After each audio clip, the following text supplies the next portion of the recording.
Hey guys, this is going to be my proposed policy for administering the death penalty more often. Hammurabi, the ancient king of Babylon, would use an eye for an eye, a tooth for a tooth, when dealing with non-law abiding citizens.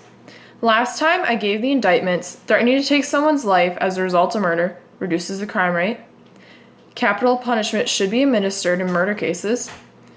Under unintentional and particular circumstances, the death penalty should be pardoned, and legislature needs to understand when pardoning particular citizens is acceptable, like Hammurabi did. And also, this form of sentencing is not unconstitutional. South Dakota will enforce an eye for an eye in the case of first, second degree murders. This change I'm proposing will uphold the Constitution more than any other state's capital punishment laws. The Sixth Amendment states, "In all criminal prosecutions, the accused shall enjoy the right to a speedy and public trial by an impartial jury of the state and district wherein the criminal shall and have been committed, which district shall have been previously asserted by law, and to be informed of the nature and cause of the accusation." We will be providing any criminal of such accusations with an impartial jury as always, also the right to a lawyer. All being prosecuted will uphold their right to knowing what they're being accused of. Our entire Constitution actually does not apply to non-United States citizens, therefore their fate will have to be left up to the impartial jury provided by them. Every United States citizen has the right to a speedy trial without unnecessary delay. Then why was Donald Moeller of South Dakota convicted once in 1992? Then his whole case got appealed to a life sentence. He was finally convicted to death row in 1997. But then we waited 15 years to finally execute him by lethal injection in 2012. There is truly no excuse as to why this rapist and murderer got to live an extra 15 years being well-fed and kept healthy. Becky O'Connell. That's the name of the 9-year-old girl whose own family's tax dollars probably went to his food and shelter and professional health care. This surely is not the only case where a victim's family has to pay for their criminal's well-being. Above all, every citizen of the state has to pay for a felon's well-being. We will for sure be enforcing capital punishment in a timely manner to ensure we uphold the Sixth Amendment of our Constitution. Where should we draw the lines with this new bill? Hammurabi knew there was always exceptions to the law. His order of important lives of people went from aristocrats to freed slaves to current slaves. Well, our importance of lives goes from children to women to men.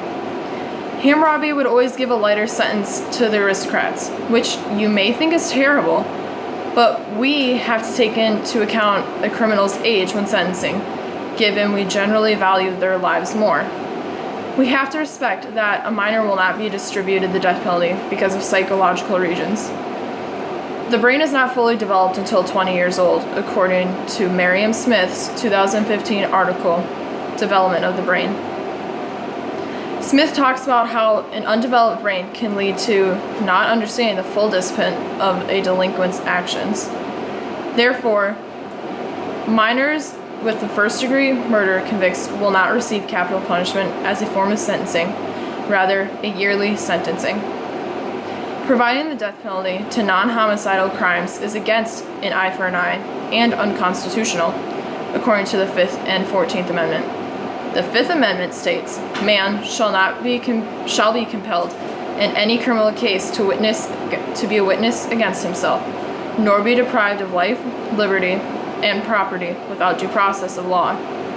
The 14th Amendment states, "Law may not deny to any person within its jurisdictions the equal protection of the laws." This one is also called the Due Process Clause. In June of 2008, the United States Supreme Court ruled during Kennedy versus Louisiana that capital punishment cannot be imposed for non-homicidal crimes. In 1977, the Supreme Court ruled during Coker versus Georgia that states cannot apply the death penalty in cases of adult rape because it provides the proportionality requirement. This requirement directly correlates to an eye for an eye in regards of proportionality. Under unintentional particular circumstances, the death penalty should be pardoned. In cases where a homicide was not intentional but unnecessary, the prosecuted should be sentenced to prison and not administered to any form of capital punishment. In 1980, the Supreme Court ruled during Godfrey v. Georgia that the death penalty can only be given during cases that homicide was intentional on an aggravating factor. In South Dakota, we provide lethal injection, the most painless form of capital punishment. The Eighth Amendment states, excessive bail shall not be required, nor excessive fines imposed, nor cruel and unusual punishment inflicted. Forms of executing now, such as the firing squad and lethal injection, are far more humane than former methods, such as the guillotine, hanging, and the electric chair. We're going to reduce the crime rate. Threatening to take someone's life as a result of murder reduces the crime rate. States that implement the death penalty are proven to have a lower rate of murder in proportion to population. So there, I went over the policy I'm proposing. My previous indictments were threatening to take someone's life as a result of murder reduces the crime rate. Capital punishment should only be administered to murder cases under unintentional particular circumstances. The death penalty should be pardoned in particular cases. Legislature needs to understand when pardoning particular citizens is acceptable, like Hammurabi did. And this form of sentencing isn't actually unconstitutional.